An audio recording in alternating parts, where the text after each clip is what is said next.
जय श्री राम।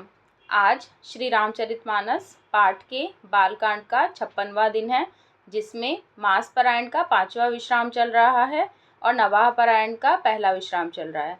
कृपया ध्यानपूर्वक सुनिए। अगर मेरी वीडियो अच्छी लगती है तो लाइक, कमेंट, शेयर, सब्सक्राइब ज़रूर कीजिए। सुनिए। अस कही सब महिदेव सिधाए, समाचार पुर लोगन पाए। सोचहि दूषण दैवहि देहि, बिरचत हंस काग किय जेहि। ऐसा कहकर सब ब्राह्मण चले गए।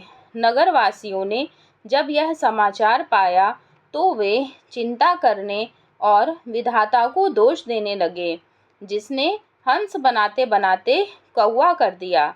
ऐसा पुण्यात्मा राजा को देवता बनाना चाहिए था, सो राक्षस बना दिया।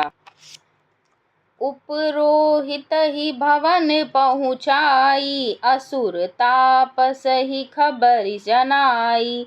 तेहि खल जहाँ तहाँ पत्र पठाए, सजी सजी सेन भूप सब धाए। पुरोहित को उसके घर पहुंचाकर असुर कालकेतु ने कपटी तपस्वी को खबर दी। उस दुष्ट ने जहाँ तहाँ पत्र भेजे, जिससे सब वैरी राजा सेना सजाकर दौड़े। घेरने नगर निशान बजाई, विविध भांति नित होई लड़ाई। जूझे सकल सुभट करि करनी, बंधु समेत परे नृप धरनी। और उन्होंने डंका बजाकर नगर को घेर लिया। नित्य प्रति अनेक प्रकार से लड़ाई होने लगी। प्रताप भानु के सब योद्धा शूरवीरों की करनी करके रण में जूझ मरे। राजा भी भाई सहित खेत रहा। सत्य केतु कुल को नहीं बाचा, विप्र श्राप किमि होई असाचा। रिपुजिति सब नृप नगर बसाई, निजपुर गवने जय जसु पाई। सत्य केतु के कुल में कोई नहीं बचा। ब्राह्मणों का श्राप झूठा कैसे हो सकता है। शत्रु को जीतकर नगर को फिर से बसाकर सब राजा विजय और यश पाकर अपने अपने नगर को चले गए। दोहा। भरद्वाज सुनु जाहि जब, होय विधाता बाम। धूरि मेरु सम जनक जम, ताहि ब्याल सम दाम। सियापति राम जय जय राम, मेरे प्रभु राम जय जय राम। मंगल भवन अमंगल हारी, द्रबहु सुदशरथ अजिर बिहारी। दीन दयालु बिरधु संभारी, हरहु नाथ मम संकट बारी। याज्ञवल्क्य जी कहते हैं, हे भरद्वाज सुनो। विधाता जब जिसके विपरीत होते हैं तब उसके लिए धूल सुमेरु पर्वत के समान भारी और कुचल डालने वाली, पिता यम के समान काल रूप और रस्सी सांप के समान काट खाने वाली हो जाती है। काल पाई मुनि सुनु सोई राजा, भयउ निशाचर सहित समाजा। 10 सिर ताहि 20 भुज दंडा, रावण नाम वीर बरी बंडा। हे मुनि सुनो। समय पाकर वही राजा परिवार सहित रावण नामक राक्षस हुआ। उसके 10 सिर और 20 भुजाएं थीं और वह बड़ा ही प्रचंड शूरवीर था। भूप अनुज अरि मर्दन नामा, भयउ सो कुंभकर्ण बल धामा। सचिव जो रहा धर्म रुचि जासु, भयउ विमात्र बंधु लघुतासु। अरिमर्दन नाम का जो राजा का छोटा भाई था, वह बल का धाम कुंभकर्ण हुआ। उसका जो मंत्री था, जिसका नाम धर्मरुचि था, वह रावण का सौतेला छोटा भाई हुआ। नाम विभीषण जेहि जग जाना, विष्णु भगत विज्ञान निधाना। रहे जे सुत सेवक नृप केरे, भय निशाचर घोर घनेरे। उसका विभीषण नाम था, जिसे सारा जगत जानता है। वह विष्णु भक्त और ज्ञान विज्ञान का भंडार था, और जो राजा के पुत्र और सेवक थे वे सभी बड़े भयानक राक्षस हुए। काम रूप खल जिनस अनेका, कुटिल भयंकर विगत विवेका। कृपा रहित हिंसक सब पापी, बरनि न जाहि विश्व परितापी। वे सब अनेकों जाति के मनमाना रूप धारण करने वाले, दुष्ट, कुटिल, भयंकर, विवेक रहित, निर्दयी, हिंसक, पापी और संसार भर को दुख देने वाले हुए। उनका वर्णन नहीं हो सकता। दोहा। उपजे यद्यपि पुलस्त्य कुल पावन, अमल अनूप। तदपि महिषुर श्राप बस, भये सकल अघरूप। सियापति राम जय जय राम, मेरे प्रभु राम जय जय राम। मंगल भवन अमंगल हारी, द्रबहु सुदशरथ अजिर बिहारी। दीन दयाल बिरधु संभारी, हरहु नाथ मम संकट भारी। यद्यपि वे पुलस्त्य ऋषि के पवित्र, निर्मल और अनुपम कुल में उत्पन्न हुए, तथापि ब्राह्मणों के शाप के कारण वे सब पाप रूप हुए।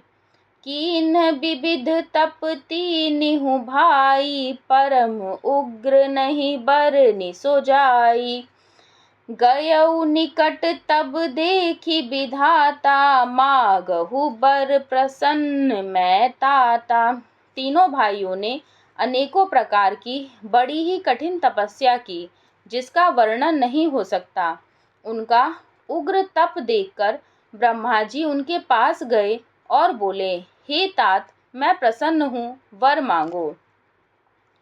करि बिनती पद गहि दस सीसा, बोले बचन सुनहु जगदीसा।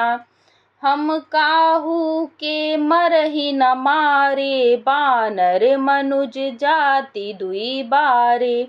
रावण ने विनय करके और चरण पकड़कर कहा, हे जगदीश्वर, सुनिए, वानर और मनुष्य इन दो जातियों को छोड़कर हम और किसी के मारे न मरे, यह वर दीजिए। एवमस्तु तुम बड़ तप कीन्हा, मैं ब्रह्मा मिलिते ही बर दीन्हा। पुनि प्रभु कुंभकर्ण पहि गयउ, तेहि बिलो की मन विस्मय भयउ। शिवजी कहते हैं कि मैंने और ब्रह्मा ने मिलकर उसे वर दिया कि ऐसा ही हो, तुमने बड़ा तप किया है। फिर ब्रह्मा जी कुंभकर्ण के पास गए।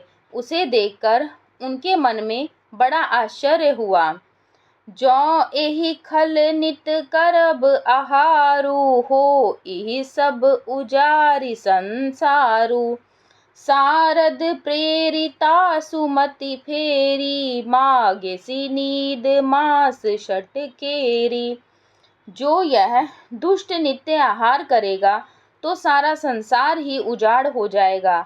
ऐसा विचार कर ब्रह्मा जी ने सरस्वती को प्रेरणा करके उसकी बुद्धि फेर दी, जिससे उसने 6 महीने की नींद मांगी। दोहा। गए विभीषण पास पुनि, कहेउ पुत्र बर मागू। तेहि मागेउ भगवंत पद, कमल अमल अनुरागु। सियापति राम जय जय राम, मेरे प्रभु राम जय जय राम। मंगल भवन अमंगल हारी, द्रबहु सुदशरथ अजिर बिहारी। दीन दयाल बिरधु संभारी, हरहु नाथ मम संकट भारी। फिर ब्रह्मा जी विभीषण के पास गए और बोले, हे पुत्र, वर मांगो। उसने भगवान के चरण कमलों में निर्मल, निष्काम और अनन्य प्रेम मांगा। तिन्हि देहि बर ब्रह्म सिधाए, हर्षित ते अपने गृह आए। मैं तनुजा मंदोदरी नामा, परम सुंदरी नारी ललामा। उनको वर देकर ब्रह्मा जी चले गए और वे तीनों भाई हर्षित होकर अपने घर लौट आए। मैं दानव की मंदोदरी नाम की कन्या परम सुंदरी और स्त्रियों में शिरोमणि थी। सोई मैं दीनि रावनी आनी, हो इहि जातु धान पति जानी। हर्षित भयउ नारी भली पाई, पुनि दो बंधु बियाहे सि जाई। मैंने उसे लाकर रावण को दिया। उसने जान लिया कि यह राक्षसों का राजा होगा। अच्छी स्त्री पाकर रावण प्रसन्न हुआ और फिर उसने जाकर दोनों भाइयों का विवाह कर दिया। गिरित त्रिकूट एक सिंधु मझारी, विधि निर्मित दुर्गम अति भारी। सोई मैं दानव बहुरि सवारा, कनक रचित मणि भवन अपारा। समुद्र के बीच में त्रिकूट नामक पर्वत पर ब्रह्मा का बनाया हुआ एक बड़ा भारी किला था। महान मायावी और निपुण कारीगर मय दानव ने उसको फिर से सजा दिया।